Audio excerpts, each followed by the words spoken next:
Well, you're gonna have to speak up. Wow. Yeah.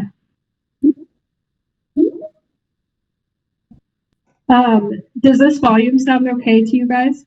Or does it still sound kind of faint? It sounds good now. It sort of changes, but Yeah, it's good at the moment. I wonder if it's coming through the laptop though. So on here, there's only 2 options for microphone. So I use new system.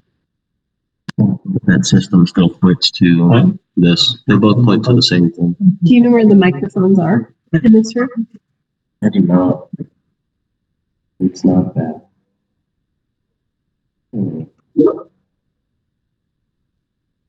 Sorry. Status do not disturb on Teams.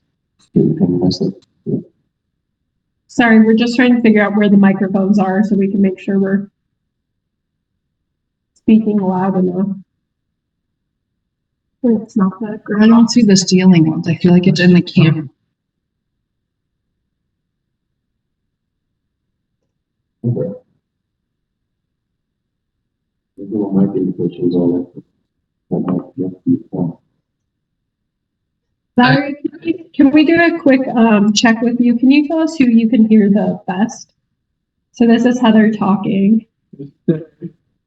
Tim. Dustin. Amy. Was there a difference for you on who you could hear the best? Or Jean? Or Dustin?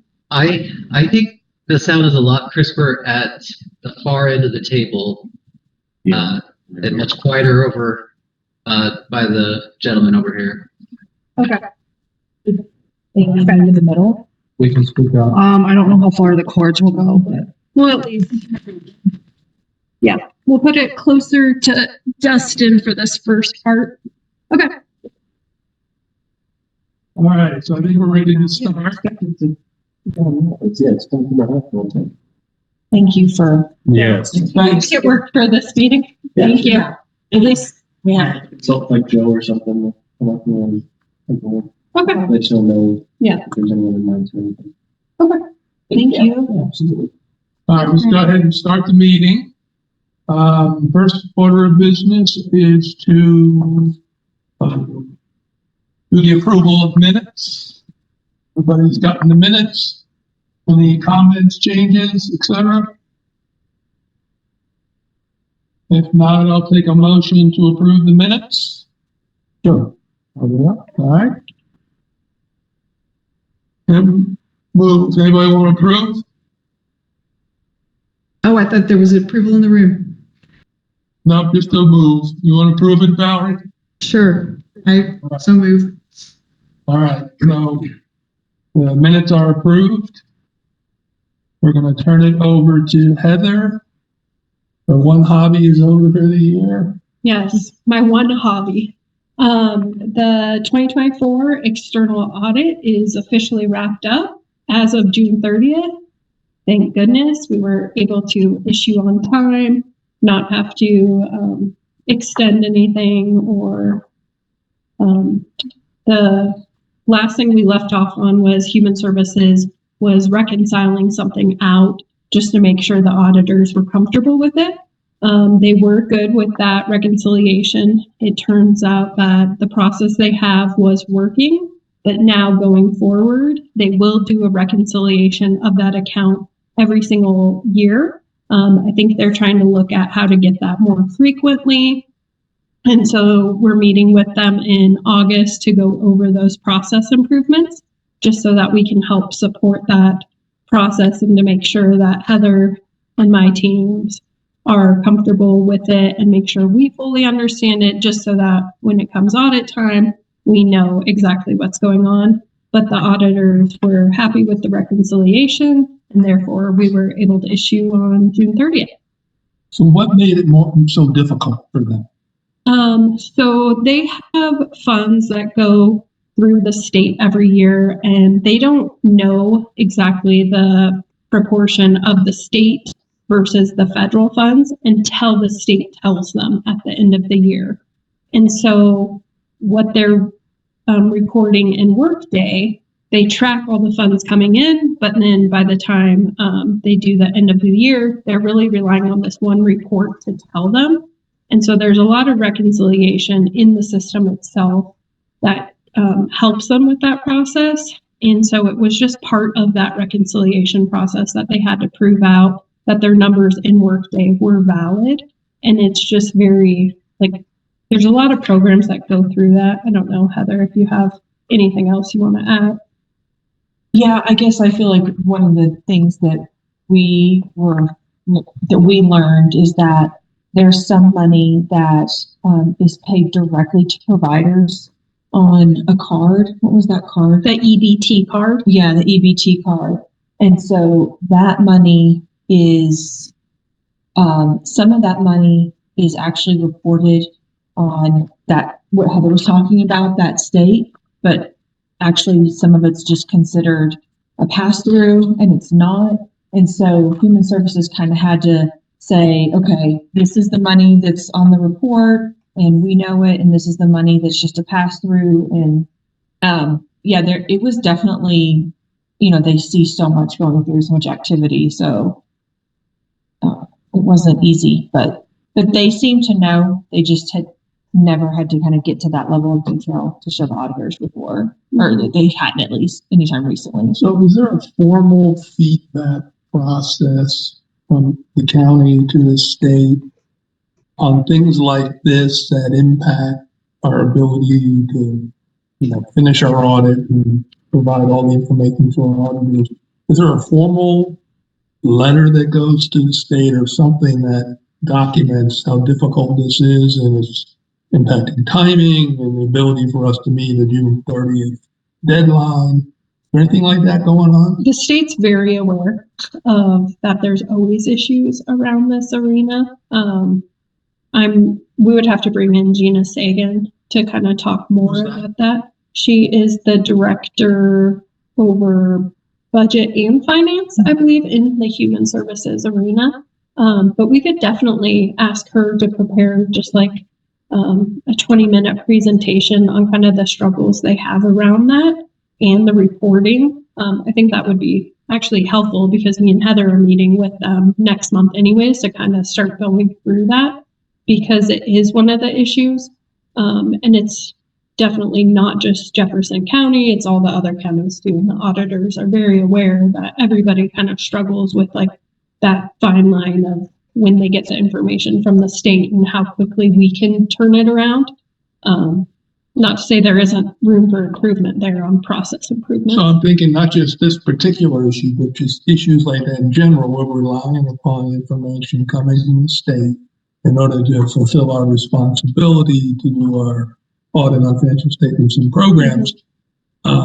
Is there a way for us to communicate as a county to the state that we continue to struggle with these X areas? Maybe it's only one, I don't know, but something that we make sure that the state at a little higher level is aware of this, because a lot of times this stuff is going on and the decision makers and the agents of change aren't even aware of it because everybody kind of works with it. They figure it out and they get to the finish line in an inefficient, clumsy way, but we never get any process improvement. I don't know. I don't know if it's valuable or not, but it just seems to me that we ought to address it. We're relying upon this information, and in fact, these EBT things, some of them are state transfers, others are something called pass-throughs, and it's just hard for us to even understand, let alone have the auditors understand. And it could have delayed our audit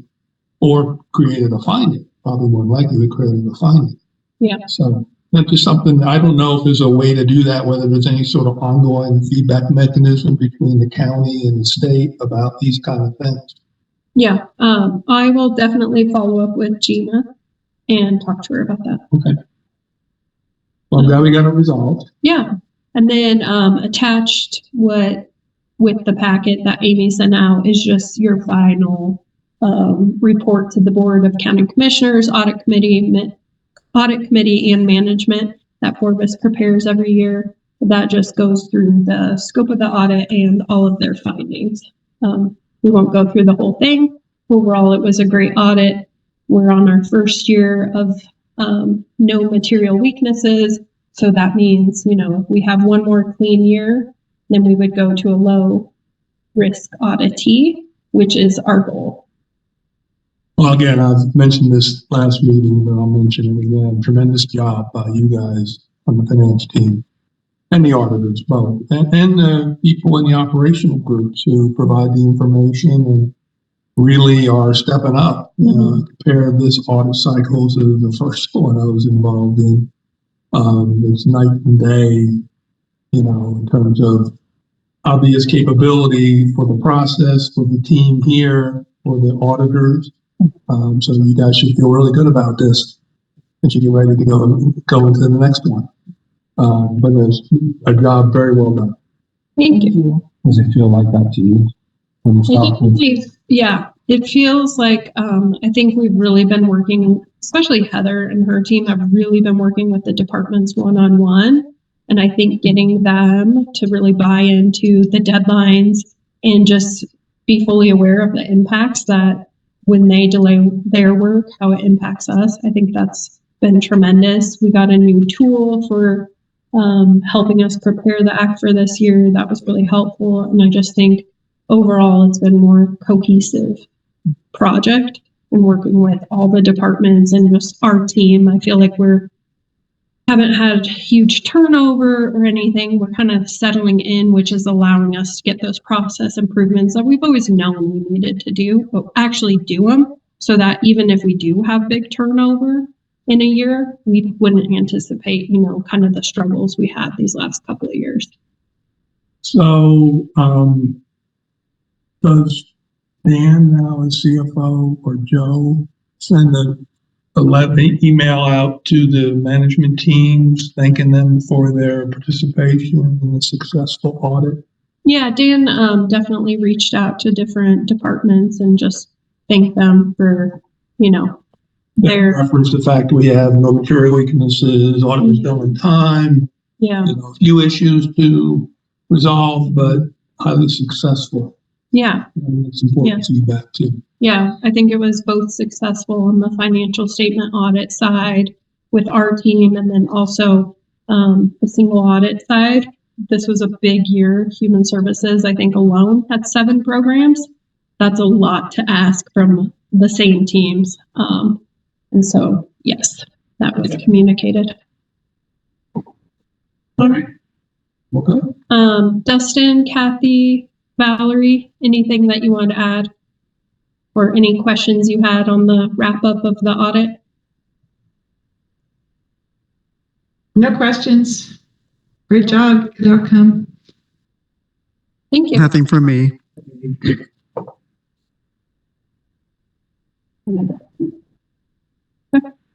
We will turn it over to Dustin for the petty cash and cash drawer audit and corrective action plan.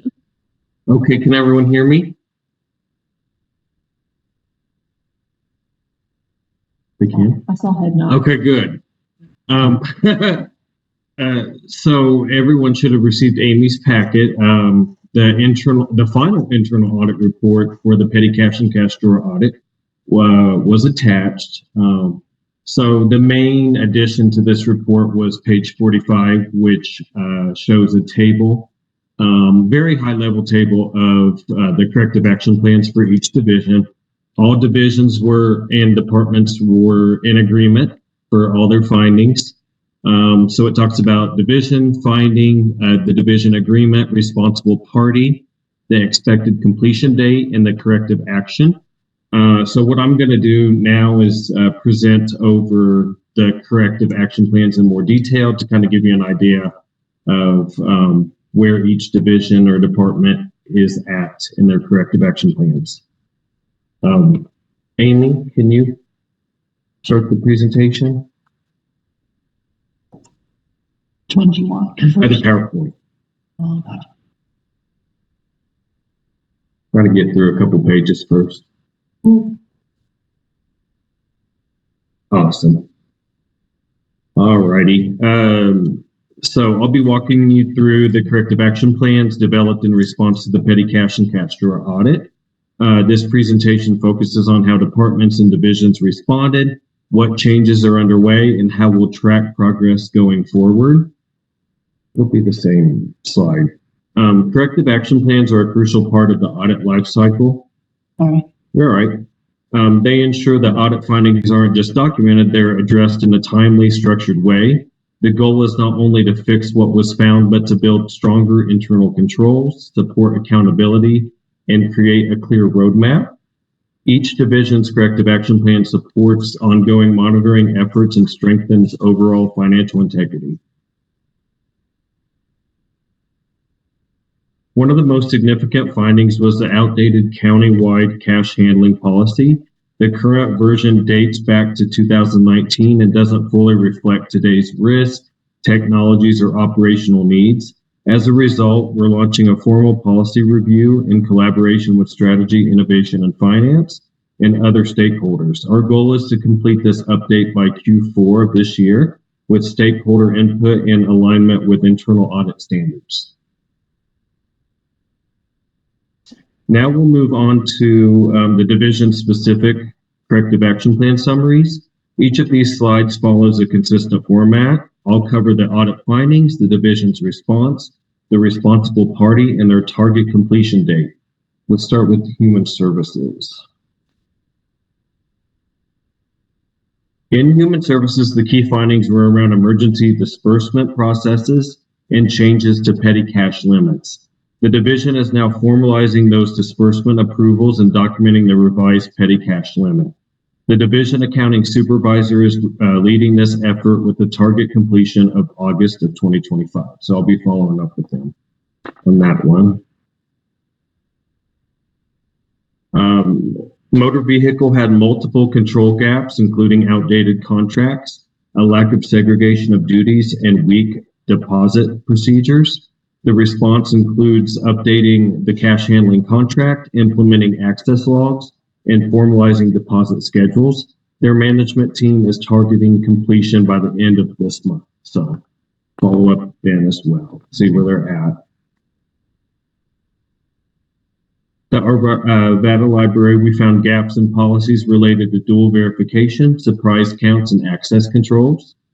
The division is updating policies and procedures, rolling out semi-annual surprise counts, and improving safe combination management. Their budget and finance manager is leading this work with the completion target of September 2025. And so, just a small point, semi-annual and surprise cash counts are kind of internally conflicting. If it's semi-annual, you're going to have a cash count every 6 months. Right? Yes, So you're right. I think it's saying at least 2 surprise cash counts. Surprise, emphasis on surprise, yes. Something like that. Got it. I'll report back on this one, okay?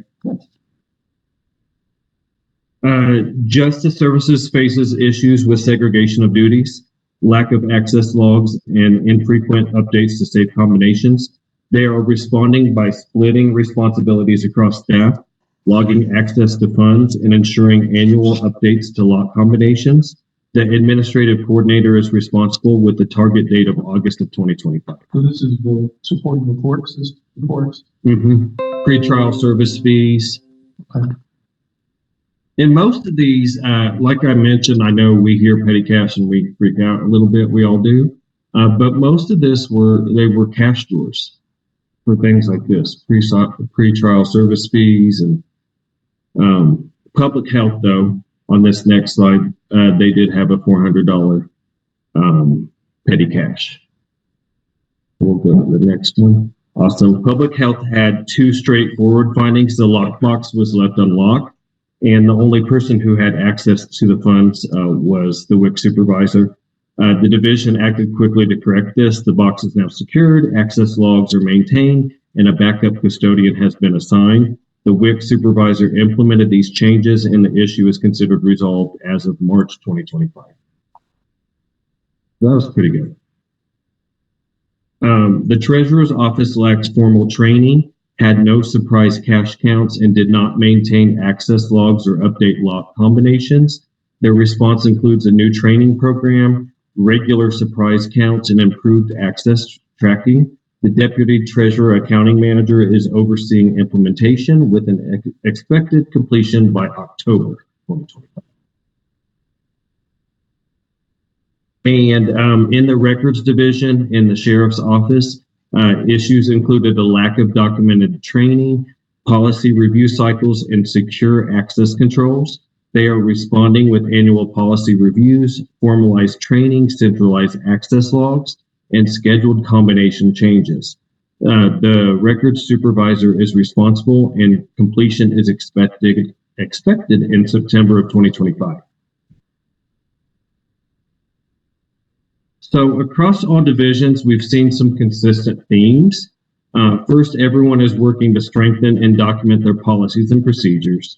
There's a push to improve segregation of duties, especially in smaller teams. Access logs are being introduced to track who's handling funds. Surprise cash counts are being added as an extra layer of assurance. I'll follow up with the library. And finally, staff training is being formalized across the board. These commitments reflect a strong county-wide response to the audit and a shared dedication to improvement. Looking ahead, internal audit will conduct periodic follow-ups to assess the status of these action plans. We'll check in with each division at set intervals and provide updates to the audit committee. These checkpoints allow us to verify progress, help resolve any roadblocks, and ensure nothing falls through the cracks. It's all about turning plans into action and maintaining long-term accountability. But at the end of all this stuff, Steve, all the action plans that people are moving relatively quickly. Yes.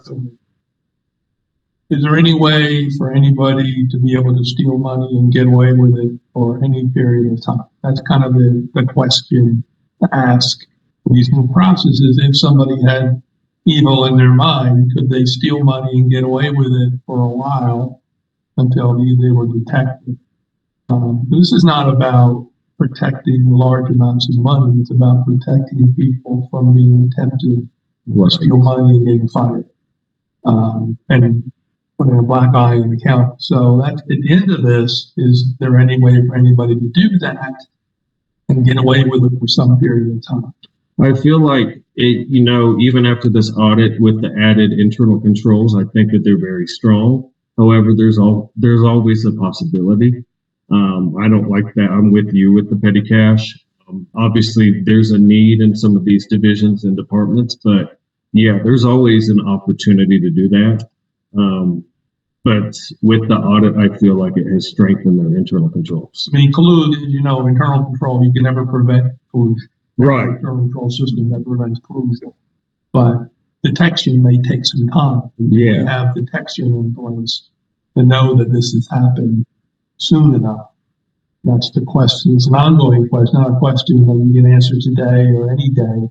It's ongoing consideration.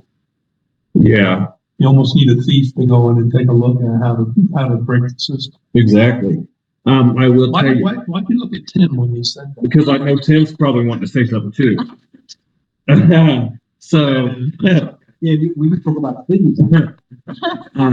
I will tell you, going back to my own personal surprise cash counts for the audit, everyone was clean there. So I thought that was great. That's good. That was a good sign.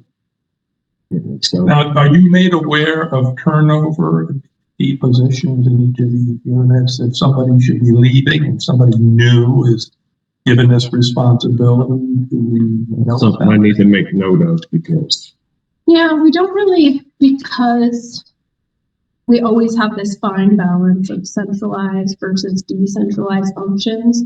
That's not something that centrally we've supported, and like every time there's a change in this, we would help, fill that gap at all. Not saying we couldn't, but we'd have to talk more. I think in terms of petty cash. Yeah. Obviously, cash toward petty cash that has a decent amount of volume. Somebody leaves and then somebody's given this responsibility and probably not trained the way they should be on a normal business. Something to think about if there's for petty cash ones in particular. If there's a chain Yeah. Somebody leaves and somebody new comes in, Where do it's you, run over the wall to somebody else to do. yeah, You know, we've really been talking about like what kind of training our central staff could be offering. We already kind of informally reach out and like introduce ourselves to new staff, but I wonder if we could do something around like just like a crash course on like this is how you should do it. Let me bring it back to our teams. I think that training is always good. It's little nuggets to lodge themselves in people's brains, and that's always a good thing. yep. But great job in the audit. I won't read every page, sorry. It's all right. I presented over this a couple months ago, I believe, but this was the final after I gave them some time to create their corrective action plans. But yeah, everything, and then I'll have another follow-up before the end of the year that these were implemented. Because And I like tying it into, I saw a couple pages there, you tied it into the risk assessment. yes, So that's really important, to keep that risk, that red on that page, keep that in our mind's eye. yes, I took your feedback from the inventory controls audit, and I tried to implement the feedback into this one. So, you have any questions, Tim? I did have a couple of questions. Yes. Is there any track record history of abuse of the public health system? I'm not wanting to get any details or anything, but has there been any instances of abuse? No instances of abuse around the petty cash. We had one instance in the last few years on P cards. You know, similar when you give employees access to funds, which once we identified the P card thing, we put in more controls to quickly address that, but no instances around the petty cash. And then the other thing that Dave's question made me think about was, as well as how much visible deterrent is there? So if you are someone working with the petty cash system, are the controls such that you feel like what you do will be detected because it's a kind of in front of you, in your face kind of thing in terms of the controls and the checks? Is a person made to feel like this is something that what's carefully inspected and is likely to become detected if something happens? And that's a question really just a good question. Because part of this is about that deterrent. Yeah, What about like the new surprise counts? the surprise counts. The right count would help. Yes, because those are being implemented into a few divisions that they weren't doing them at all. So that's one, and segregation of duties is another thing for reconciliations. Like justice services, they're implementing that. So, yeah. Yeah. Do you have something in mind, Tim, that would be helpful? Sometimes it's just as simple as making people frequently reminded that there's a procedure. The supervisor will ask questions about what that procedure is. Signage even that says subject to spot checks, and it sometimes is really simple things that just raise the awareness of the deterrent. Yeah. Yeah, I like that signage, just to remind. Because what you want to stop it before even the temptation is even in somebody's head. Yeah. Quite apart from protection, you want to stop even the temptation. And if it were, I'm really expression, but I'm just asking. I'm not suggesting changing your findings before. I'm just asking whether or not we think there's enough visible deterrent or concept. In my head, there's never going to be enough. That's just how I think everyone. But I think these responsibilities that these individuals now have or had before of a special nature that need to be highlighted. These aren't normal operational responsibilities. Yes, they are operative responsibilities, but they have a custodial nature to them that they're raised up a level, if you will. That's yes. And the signage could be an agreement that people read and sign, or at least, sort of an agreement, anybody who handles petty cash. I have read the procedure. Yours. I have read the procedure. I realize Right. this. Yeah. So they can't say they didn't know. Yeah, we do the, like agreement with our P cards. Like every time you're issued a P card, I never really thought about it with the petty cash. But I kind of like the sign. I think we could take the sign back of like, like putting something physical as a reminder and then also the agreement. You I can like put it up too. this picture on this one. We don't want that. That would be a deterrent. Yeah. Flanking behind him and the 5 of you guys just standing back there, the audit committee's watching. Picture of it. Oh, Yeah, we'll have the sheriff, Dustin, you 5. This is gonna be a fun group. So I think some of the additional responsibility these people have, reminding them that there is additional responsibility, whether they like it or not, it's additional responsibility. yeah. Just going off of the question, I feel like, we think segregation of duties, that's the norm.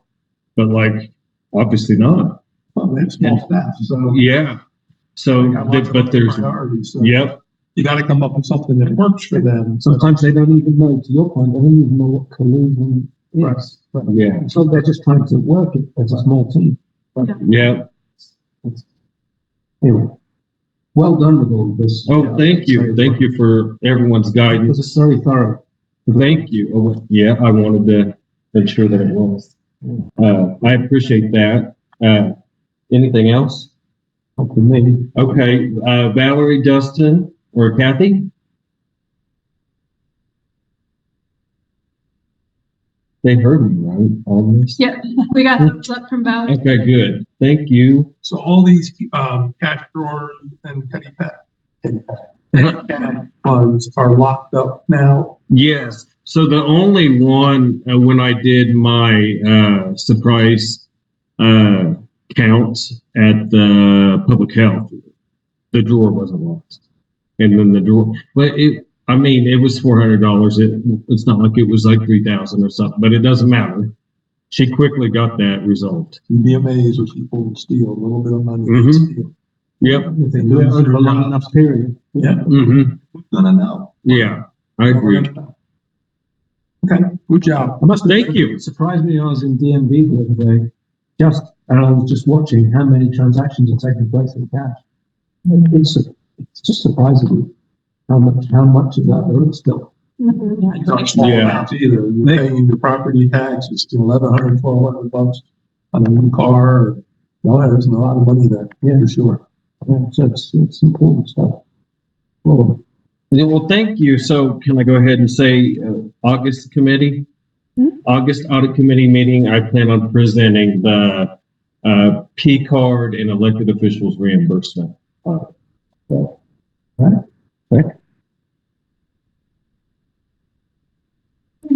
Okay, policy review. So I'll jump in here. One thing I noticed that wasn't in the policy, it's not anybody's fault. We obviously focus on internal controls in this committee. Mhm. There's really no mention in there that we have a focus on internal control, it's just part of our responsibility.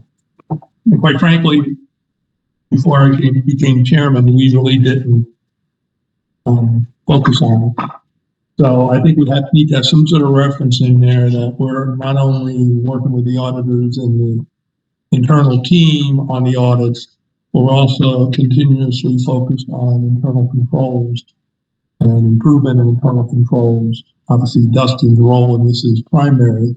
So something in there on internal control. I didn't see that anywhere. Okay. And again, it wasn't, when this policy was put together, it wasn't really a focus of the committee. Yeah.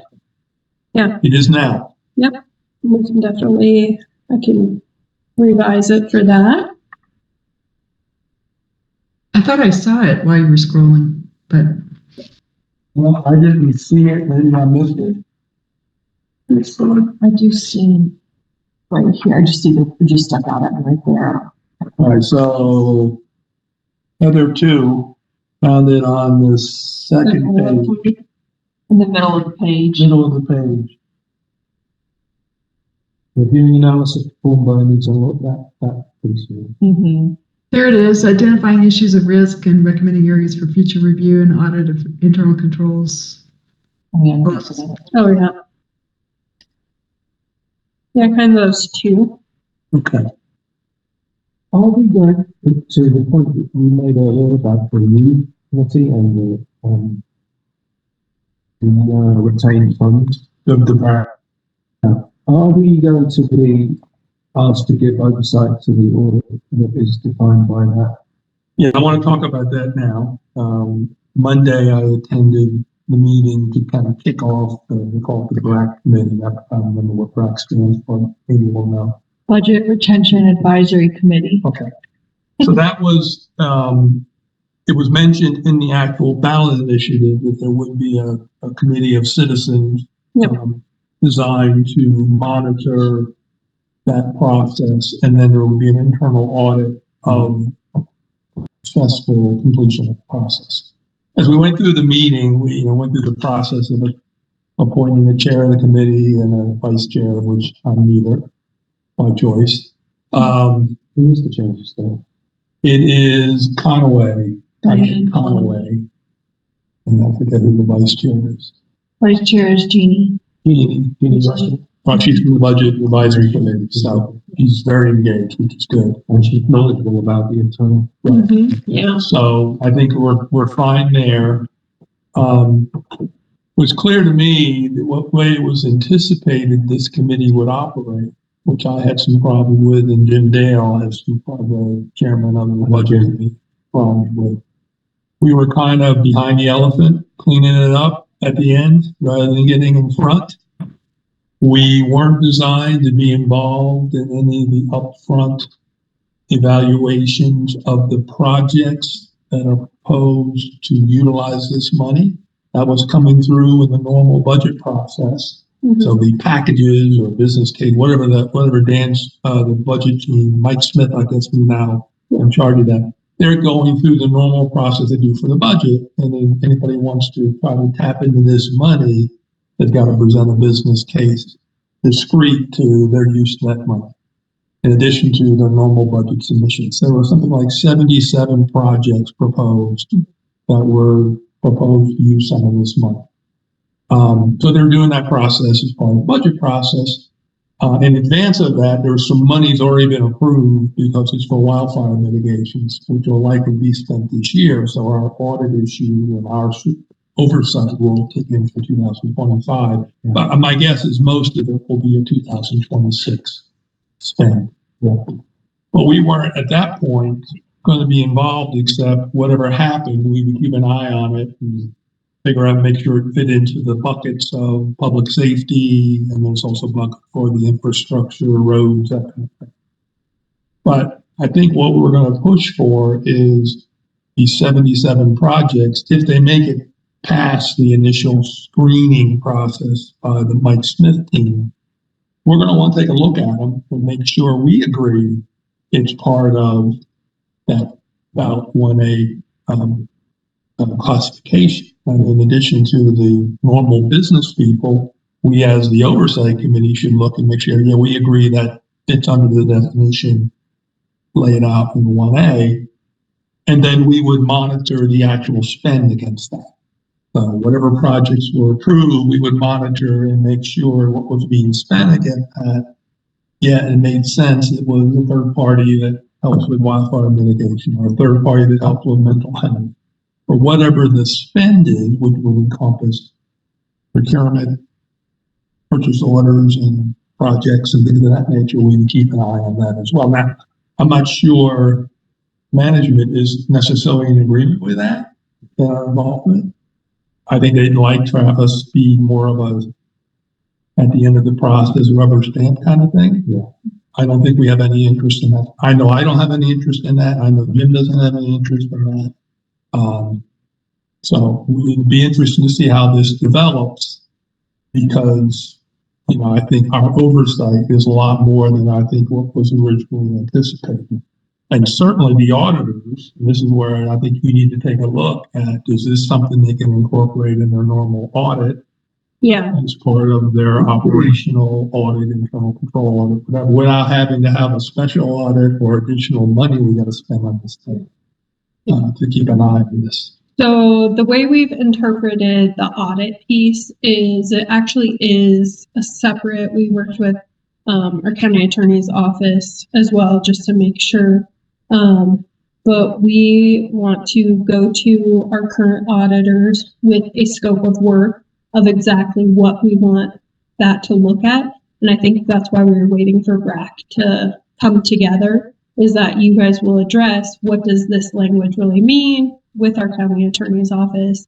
Our county attorney has already kind of weighed in on it. Our auditors had in on it, and it wouldn't be as part of our normal audit. It could be some additional steps just to add to the audit. So while they're doing our normal audit, these are the specific things we could contract them to look at, but we need BRAC to kind of help us at what that really looks like.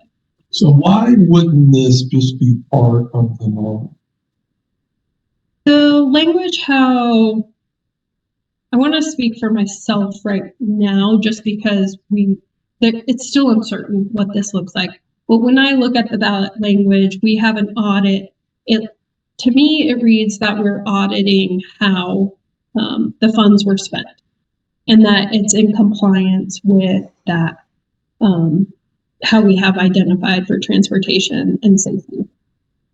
And as part of our normal audit, they're not looking that our things are spent on transportation and public safety. That's not part of their scope of work now.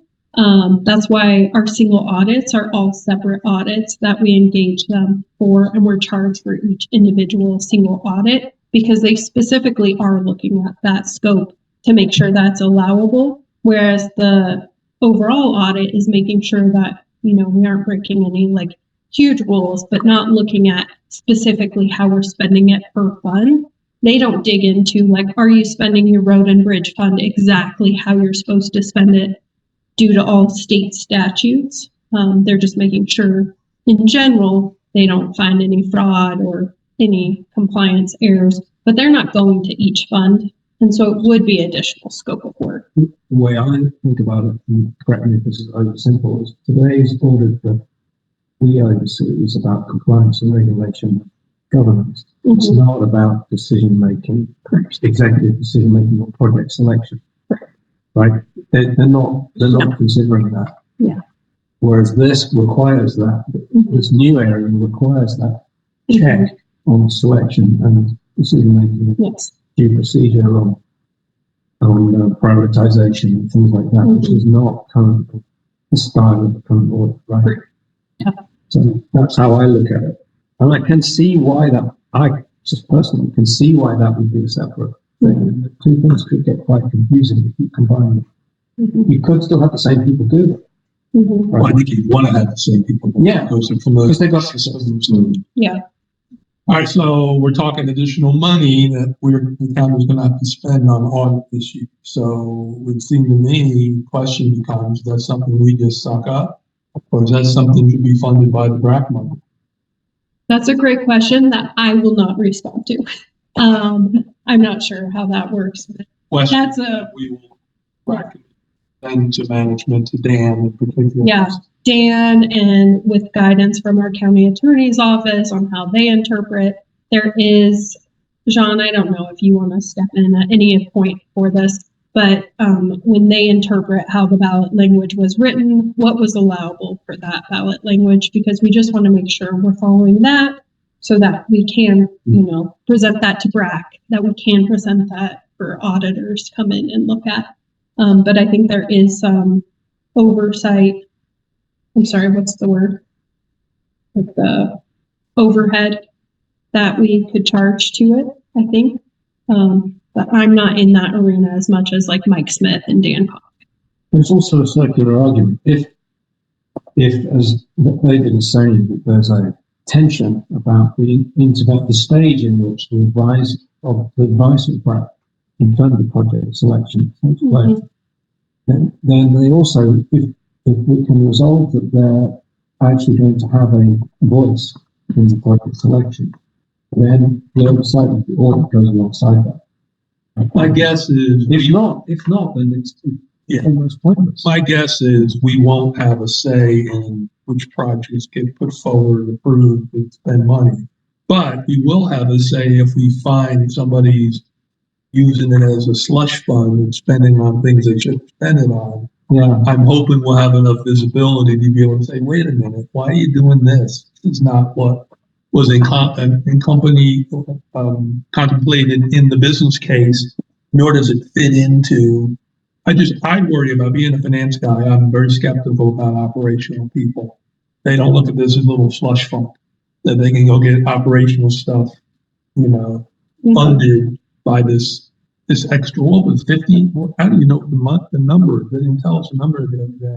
They don't 50 know. something, is that what it is? I think for 2024, it was like 50 million. That's what they're estimating around. Yeah. 56 million. For 2024. 56 in total to be spent.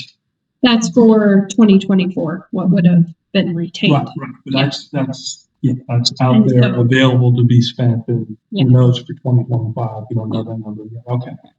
And then I did want to just quickly, if we could go back to this, I pulled up the ballot language because I think this will help with the conversation. So the very last sentence of the ballot language is, and shall resulting revenue and earnings be reviewed annually by an independent auditor and a citizens advisory committee. So I think that's really where how they kind of pulled BRAC together, is that it's more of a review committee so that they are checking. So at any point, if you see something that doesn't follow in that outlined criteria, that's where it would come in. So I don't think just our timeline on getting budgets approved is already we're already in the 2026 budget thing. We don't have any cushion. We stop one budget year and we go straight into the next one. And so there's really not any time to add into that, especially with the briefings that we go in front of the BCC and then the hearings. That's a really tight schedule already. So I don't think they're looking to add any more time, but we did want to make sure that it was reviewed by the Citizens Committee. So I think that's part of it. Well, yeah, the committee itself, in terms of expertise, doesn't have the expertise to be able to do that review anyhow up front of the project. Well, I just mean instead of saying, yes, this is what we're going to spend our money on, it's more of a review to make sure that's how we're Yeah, spending if you end up spending the money. And it becomes what information will be allowed to see, making sure that if we approve $6 million for something, Mm-hmm. and it's supposed to be for public health, Mm-hmm. making sure that the vendor we use to spend that money is doing the work that's public health, not of, the sheriff was at the meeting actually, and she made the point that she's gotten these packages in from her team as to what they want to use use the money for. And one of the packages we're proposing using it to replace their firearms.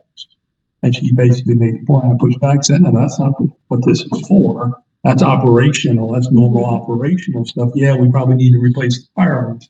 That's not what this money is for. You need to have it, so I think there's a lot of that internal scrutiny before the stuff even comes to Mike Smith's group. Yes. But once it does and it gets approved, our job, I think, on BRAC is to make sure that what's followed through is actually in keeping with the ballot initiative.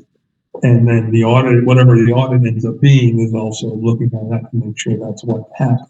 Mm-hmm. Yeah. Well, I think the other part to make sure we get baseline approved on the rest of the organisation, so that that amount of retained funds is doesn't get kind of lost in the budgeting and baseline group. Mm-hmm. I worry about that too. I've made that point. I've made that point before in the budget advisory committee because I can see that won't happen this year because we had a budget and then a change. So we had a baseline. In the future years, the baseline versus the retaining amount is going to get confusing. Yeah, we are doing a lot in Workday. Let me know if this doesn't address what you're talking about.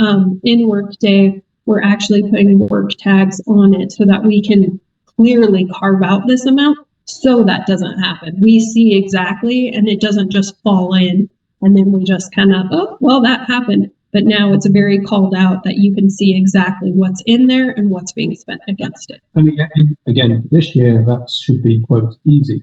Forgive me for something that's not transactionally complicated, Yeah. but it's conceptually easy. Yeah. In future years, it won't be so. easy. Yeah. Anyway, yes, I know it's been identified. Yeah, and we're looking at what resources do we need to help kind of manage this, because, we're finishing up ARPA, this huge project with, over 100 million in, for ARPA, and then all of a sudden we're kind of in the same huge project again, and we need additional resources, make sure that it's managed appropriately, so we don't have those things. So internally, a lot of conversations about best practices and making sure we're tracking it appropriately. Wish to sound critical, I know. Oh, no, it is. I mean, like, Everything's easy in the room, but when you step outside of it. yeah, But what this seems to be trending towards not changing from reference to this committee. That would, in the light of. Right. That's what I think I'm hearing. Yeah. I think it's gonna be the purview of the BRAC committee to do the due diligence on review and then have whatever the independent audit piece ends up being, in that verification. Separate reporting from that process to the commissioners. Yeah. I assume we'll have to do reporting to commissioners as well yeah. as we roll through this. And I anticipate, no matter who the auditor is for the BRAC portion of this, I would still want them to come to this committee, because part of this committee is internal controls, and you guys can help us identify too, like, is there something we're missing here? Would you want to see something else? And so I think when they do that reporting annually, I'd want them to come to audit committee and report on that, just on the BRAC So piece. this current ballot initiative is good for 7. Oh, I thought it was Correct. indefinite. Yeah. Until Unless there's another. Yeah. Yeah, unless there's an That's what I ballot. Yeah. Yeah. Ballot. It didn't have a termination. Correct. So why wouldn't we, next time when's our next procurement for the external auditor? In a couple years? This, Was this agreement? yeah, it's a 5-year, was this, I think this is year number 3, wasn't it? In my opinion, 2021 was audited by Ide Bailey. 2022 was Forbes. Okay, then your answer was year 3. So we're going into our 4th year. And then it's for 5 years. So we'll have a procurement sometime in 2020. For the 2027 audit. So why would we just make this review a part of that procurement going forward? We probably could. Those are- The reason yeah. for an independent person coming in. It doesn't need to be independent of our normal audit. This needs to be an Yeah. independent auditor. I just roll this in. Yeah, I think it would still be like an addendum to that contract, and just, we want to call it out because just the auditing standards, they need to make sure they're independent, that they're allowed to do it. So we would still call it out as a separate procedure as part of that audit, but I'm sure we'll get there. We just are still figuring out like exactly what does this ballot language mean, and I think that's what BRAC will help with. Yeah, I think at the right time, start socializing this with 4 of us is, for the next cycle of procurement, we want to make this a part of it, a separate addendum, however they need to handle it from their requirements. But I think it makes no sense to bring somebody brand new in to look at this. Yeah, it's a lot harder. I mean, as you can imagine, once you bring in a new auditor and they've got to get used to the system, a lot more questions. So definitely from an internal perspective, I think that's the route we would want to go. And so unless BRAC comes up with something, a reason to have it separate, but I think that's where your voice can be really helpful. We're probably not going to have the next BRAC meeting until late August. Amy's looking at to see if we can find a time each month to have the meeting, whether we meet every month or not. And that'll be one of the subjects we'll talk about it. How do we fulfill this independent audit responsibility? What mechanism we use to do that? Now for 2025, there will be some activity. So how do we want to handle that? What are going to do in part? Yeah, we'll do a scope of work and propose that. And if we decide to go with Forbes, We have to just look at how much we think it's going to cost and if we would need to go to a formal bid or not, just based on our procurement. I'm hoping it's under that amount for the level of work that you guys decide, but I think we're gonna have to, the committee's gonna come up with what should be in that statement. What's our expectation? Yeah. For that? Yeah. Keep it as simple as we can. So it keeps the number down. yeah, and that's Forbes already told us. We just need to see exactly what you guys want us to do, and then we could provide a quote, and that will kind of give us a baseline of if we need to go out to bid or not. So for the committee, you probably get the sense of the BRAC process and approach is definitely a work in progress. You've got some financial people on the committee. You have some non-financial people on the committee. If you guys have any suggestions about how we should approach the committee and the charter and the process, I'm more willing to hear Tim has opinions because he's got some expertise on the budget advisory committee. Anybody else has any advice? Again, I think we're going to be primarily on the back end of this process, but we're hoping to have an ability to review the packages just so we can get some familiarity with what the subject matter is. So when the actuals come in, we'll have some base of understanding of what we thought it would be and what it ends up being. Mm-hmm. And as actuals start coming in, we can take a look at them and see if we have any process issues with how these things are being approved. But I'm fine, stepping back at a high level. The process we're using to review these packages is similar to what they're doing for the budget. So the same kind of requirements, documentation, and I call business case analysis is the same as we do for budget. So I think that process will be fine. The other thing I don't know, and I don't know how we know, is what's been the feedback from the commissioners to management as to what their expectation is for what gets approved. Is it a lot of little stuff, or is it a few big ones? And interesting, I don't know. I mean, the big ones are easier to talk about. Certainly from a PR perspective, they're more visible, but a lot of little ones might do a lot better impact. But a lot of this is going to be about publicity. It's very controversial. And so people expect to see an impact on it. Yeah, what are you doing with my money? As a voter, I don't know what you're doing with my money. I'm going to know more than most. But that's something that we got to be able to have something to talk about in front of the public before next year's ballot initiative. To the extent that, as a member of the BRAC committee, you can circulate and draft it for article. Yep. If you're interested in getting some input based on that, I think it's going to really. I may get it from the other committee as well. I'll make sure whatever we come up with, and it'll be a work in progress. I'll circulate it on this committee and management as well. Mm-hmm.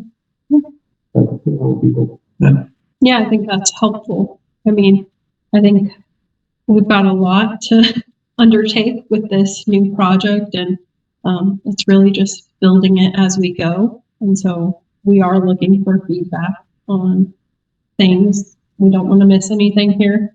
But Dan's not on today to talk about like what the board feedback has been, but I can see if maybe he'll be available the next meeting to just talk briefly about that. Yeah, that's a piece of information we're missing at this point. What's the expectation from those three people? But no, there was a lot of support for BRAC. Dan was there, Joe was there. Like I said, the sheriff came in. So there was a lot of focus yesterday's meeting on the importance of it. We basically going to be, yesterday was elect officers. All right. And I put my application in for renewing the term here. I did too. Okay. Thank you. I like having 5. Yeah. I don't think they come to me until the period's officially closed, so I haven't seen anything yet. To the period close. Yeah. There's application. Oh, okay. Well, once we see that, we'll get those processed and everything. If you see any difficulty or you, for some reason, don't see out with your application, please let us know. Yes, for sure. But I did sit there for it. That sounds good. Yep, we'll look out for it. Okay. Okay, any other business for the committee? Any questions from the folks on the, No, good discussion. Sorry, I have to sign off and, get to another meeting. lucky you? Thanks, Valerie. Sorry. Bye. Right. Dustin or Kathy, anything? And from me, Just one question from me. Did we decide there's no need to amend the audit committee policy? I think so. Okay. Yeah, I think we're good. I mean, we're doing what we're doing anyhow, irrespective of this policy, so, But I didn't see, when I looked for it, I didn't see, remember. yeah, it'll work. That sounds good. Still keep Dustin busy. That's right.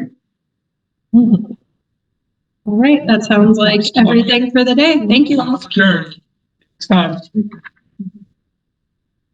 All right.